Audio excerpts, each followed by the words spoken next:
I've got the full picture from the analysis column, older male narrator, first person, direct address to the audience by relationship terms, folks, you fathers out there, etc., fixing the medical logic gap, giving the antagonist's spouse a role, and landing the financial cutoff payoff as the centerpiece. Here's the new story. I've been asked more than once what went through my head in the 11 seconds it took me to cross that living room. People want to know if I screamed, if I put my hands on anyone, if I called the police right there from the doorway with my voice shaking. The truth is quieter than that, and a lot colder. I didn't raise my voice once that whole night.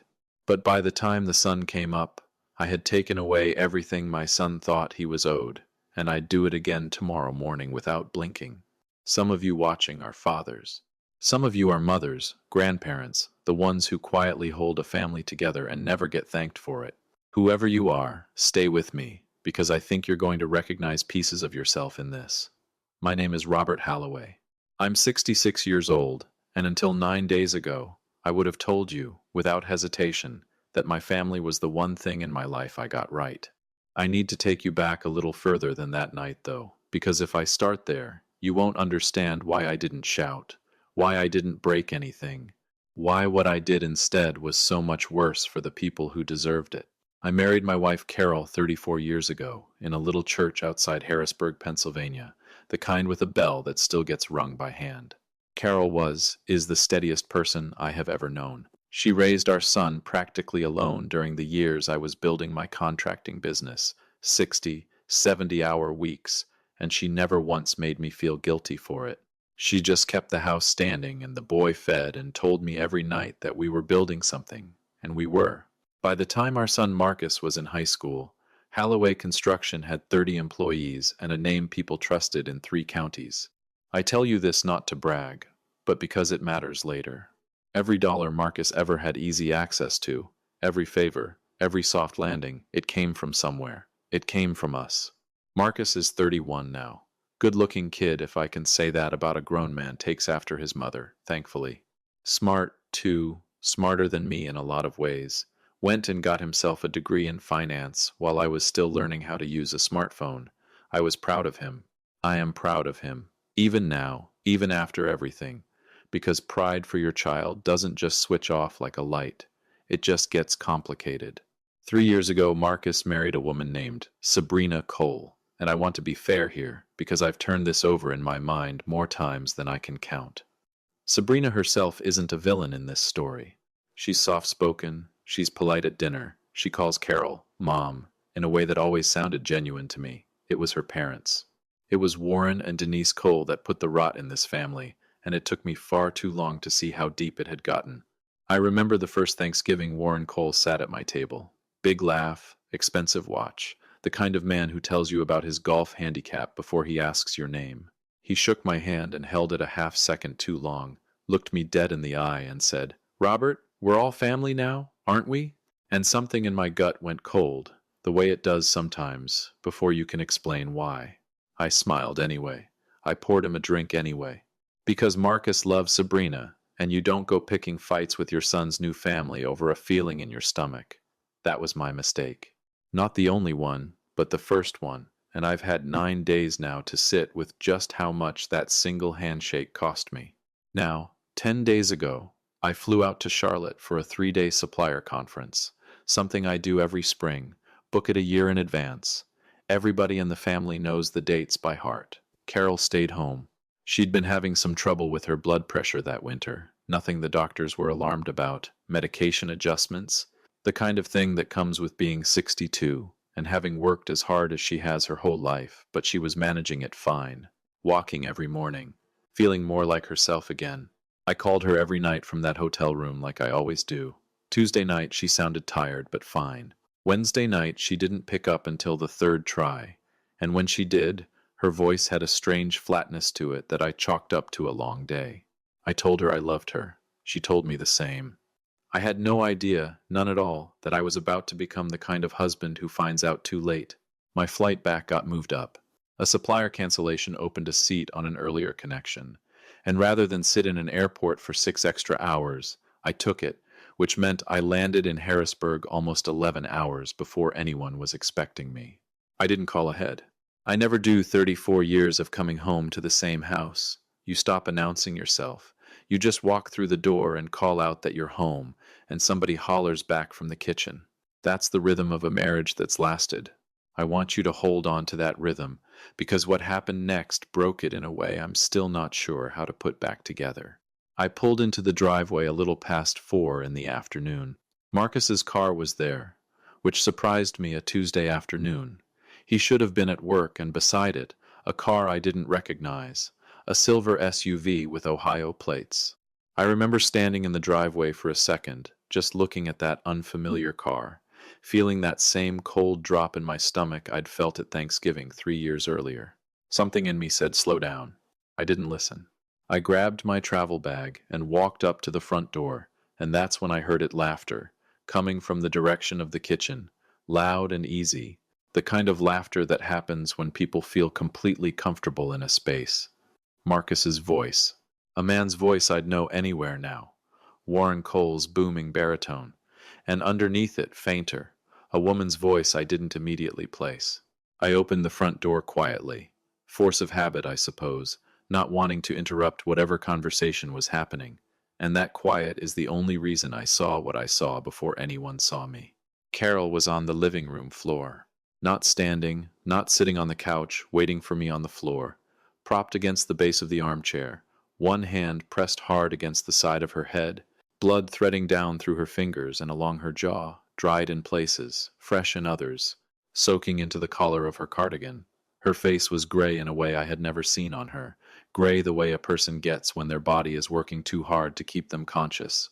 Her eyes were open, barely, and when they found me in the doorway, they filled instantly with tears. And she said my name so quietly, I almost didn't hear it over the laughter still coming from the kitchen. "Robert?" Just that. Like she'd stopped believing anyone was coming. I have run a construction company for 30 years. I have handled falls, equipment, accidents, a man who nearly lost 2 fingers to a table saw on my watch. I know what shock looks like on a person's face, and I know what it looks like on my own hands, because that's exactly what happened to mine as I dropped my travel bag in the doorway and crossed that room in what felt like one motion. I got down on the floor beside her. I asked her what happened, and she tried to answer, and what came out was fragments, a fall, the stairs, hours. She said hours. I've been down here for hours, and I understood then that whatever the laughter in my kitchen was about, it had been happening the entire time my wife had been bleeding on the floor, 8 feet away. I got my phone out and called 911 with a steadiness in my voice that I still don't fully understand because inside I was coming apart. I told the dispatcher everything: head laceration, disorientation, a fall down the stairs, according to my wife, unknown how long she'd been down, on blood pressure medication, 62 years old.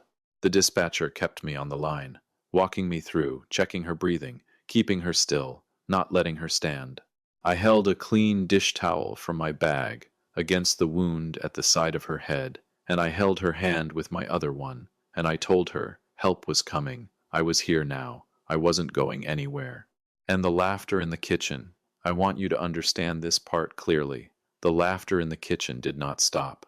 Nobody came to check on the sound of my voice, low and urgent, 12 feet from where they were sitting. Nobody heard the word ambulance and got up from the table. It was Sabrina who finally walked in, maybe 4 minutes later, probably heading for the bathroom, and she stopped dead in the doorway with a coffee mug still in her hand. And her face did something I'll remember for a long time. Genuine shock, genuine horror, the mug slipping and shattering on the hardwood. Oh my God, Carol Marcus. And that's when Marcus finally came around the corner, and Warren Cole behind him, and Denise Cole behind Warren, all three of them stopping in that doorway like they'd walked into the wrong house. My son looked at his mother bleeding on the floor, looked at me kneeling beside her with a bloody towel in my hand, and the first thing out of his mouth, the very first thing, before, "Is she okay?" before what happened, before anything resembling a son's instinct, was, "Dad, you're home early. I'm going to let that sit with you the way it sat with me, because I need you to feel the full weight of it before I go any further." The paramedics arrived within 9 minutes. They were fast, professional, kind in the specific way. People are kind when they've done this 1,000 times and still haven't gone numb to it. They confirmed what I already suspected. Carol had likely been on that floor for close to 2 hours, based on the pattern of the bleeding and how the wound had begun to clot in places and reopen in others when she'd tried to move. Her blood pressure was dangerously elevated. They got her stabilized, got a line in, got her onto the stretcher, and I rode in the back of that ambulance to Harrisburg General, holding her hand the entire way, while a paramedic named Diane talked me through what to expect. I want to be clear about this part, because I know some of you have questions about exactly what happens medically in a situation like this. Carol was taken directly to the hospital. There was no confusion, no stretcher parked in a bedroom, no half measures. She went to the emergency room. She was seen immediately, and she was kept for 2 nights of observation for a concussion and 41 stitches along her scalp. I am telling you this plainly because I think when something this serious happens to someone you love, the last thing anyone needs is a story that doesn't add up. This one does. Every hour of it. But I need to go back to that kitchen for a moment, because that's where the second half of this story lives, and it's the half that still makes my jaw tighten when I think about it.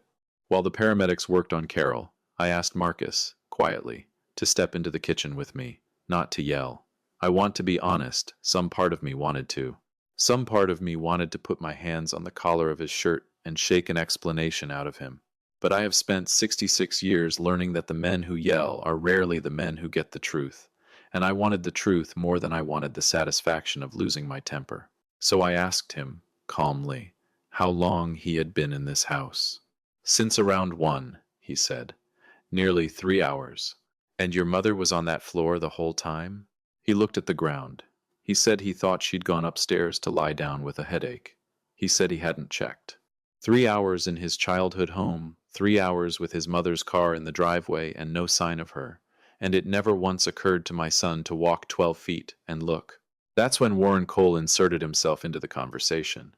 Because apparently, even in a house with an unconscious woman bleeding on the floor, the man could not stop performing. He clapped a hand on my shoulder. I remember very specifically wanting to remove that hand, and did not, and said, Robert, terrible thing, terrible. But listen, while we've got a minute, there's actually some paperwork we were hoping to get your signature on today. Since you're here now anyway, saves us a trip. I want you to understand what he was doing. My wife had, by his own admitted knowledge, been lying injured in the next room for the better part of the meeting he'd flown in for, and his instinct in that moment was to pivot toward business. I asked him, very quietly, what paperwork, and that's when the whole shape of the afternoon came into focus. Warren Cole and his wife had driven up from Ohio that morning, specifically because they'd learned from Marcus, it turned out, who had let it slip at a family dinner weeks earlier, that I owned a second property outright, 40 acres out past Elizabethville, that had belonged to my father, land I'd been sitting on for retirement, for Carol's garden dreams, for the cabin we always talked about building someday. Warren had a business proposal, a development opportunity.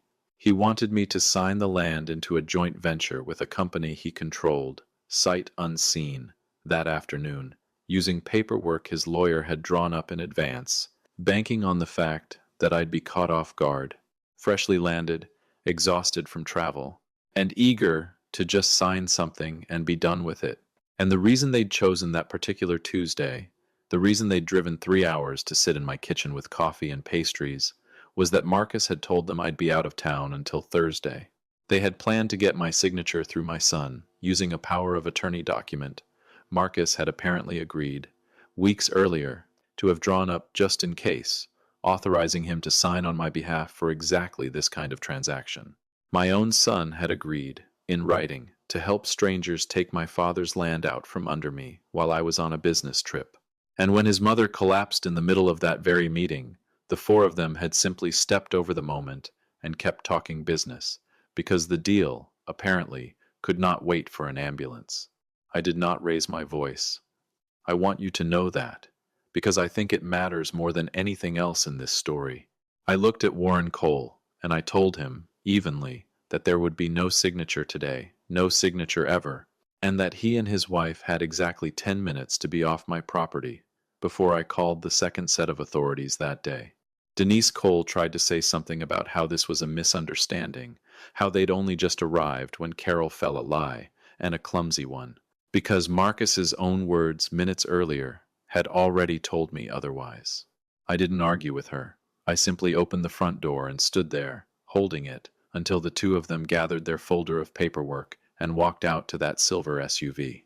Sabrina left with them, pale, silent, throwing one look back at Marcus that I couldn't quite read, somewhere between disgust and fear.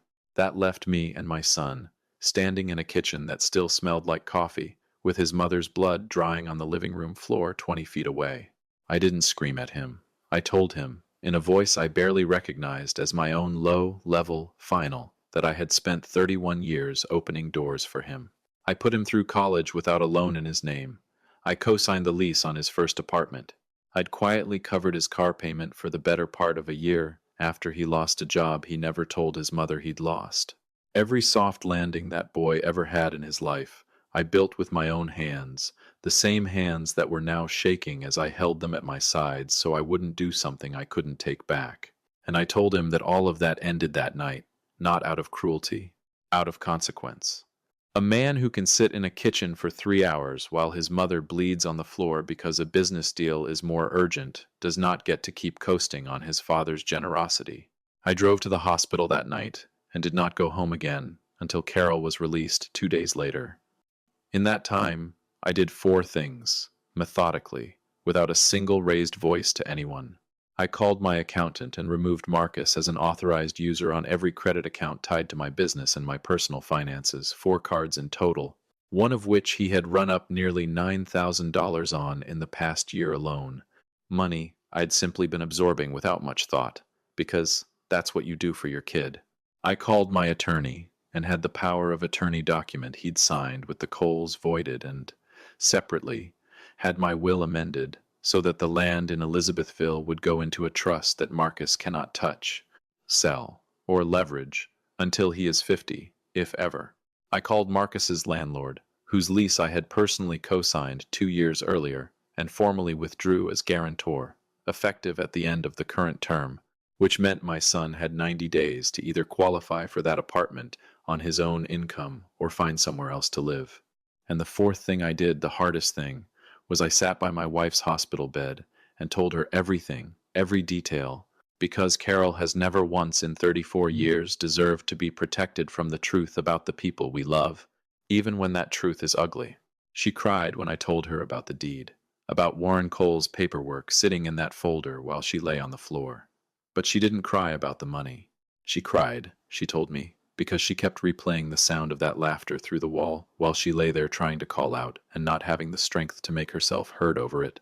That image, my wife, on the floor of her own home, listening to her son laugh with strangers while she couldn't summon the breath to ask for help, that is the thing I will not be able to let go of for a very long time, maybe ever. Marcus has called 11 times since that night. I have answered twice.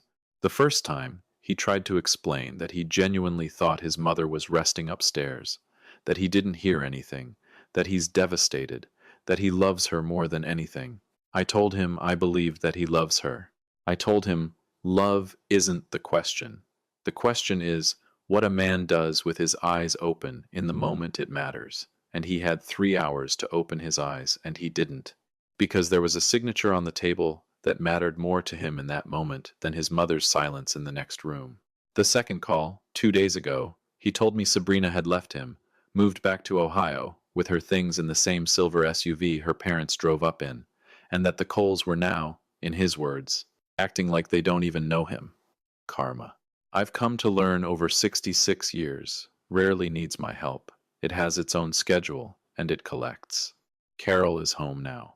41 stitches healing under the bandage, blood pressure finally stable on the new medication, and slowly, carefully, starting to laugh again herself. Real laughter, the kind that used to fill this house before that Tuesday. Last night she fell asleep with her head on my shoulder on the couch, the same couch that sits 8 feet from where I found her on the floor, and I sat there for a long time just listening to her breathe, steady and even, and thinking about how close I came to walking through that door 12 hours later than I did. I don't know if Marcus and I will ever get back to where we were.